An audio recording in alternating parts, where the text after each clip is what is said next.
One episode Derwin has become a specialist on is the events that led to the crash of Southern Airways Flight 242 on April 4, 1977, in New Hope, Georgia.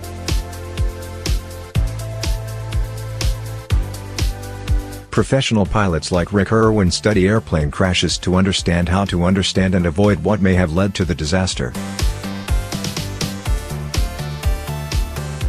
Irwin's father-in-law died in the crash, one of 72 victims, 63 on board and 9 on the ground, as the pilots tried to land their DC-9-31 on a highway after both engines were destroyed in a hailstorm.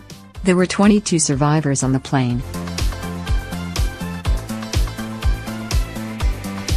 Unfortunately, most regulations and improvements are written in blood. Irwin, a veteran United Parcel Service pilot, tells Sammy Chittum, author of Southern Storm, The Tragedy of Flight 242, 216 pages, $24.95, Smithsonian Books.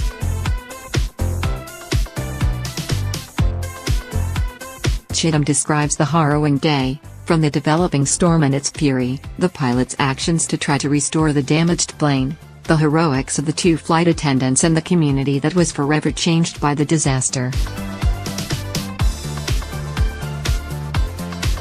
At the heart of Southern Storm are the stories of the people involved, including the survivors, the rescue workers and neighbors on the ground and the doctors at the hospitals who treated the victims, and family members of those on the flight who made their way to Georgia to be with their loved ones.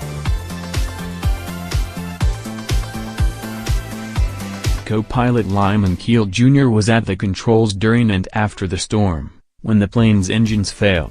He was a decorated Vietnam Navy pilot who had made many takeoffs from and landings on aircraft carriers. It was his expertise that prepared him to land the disabled Southern Airways plane with a broken windshield directly on a narrow New Hope highway.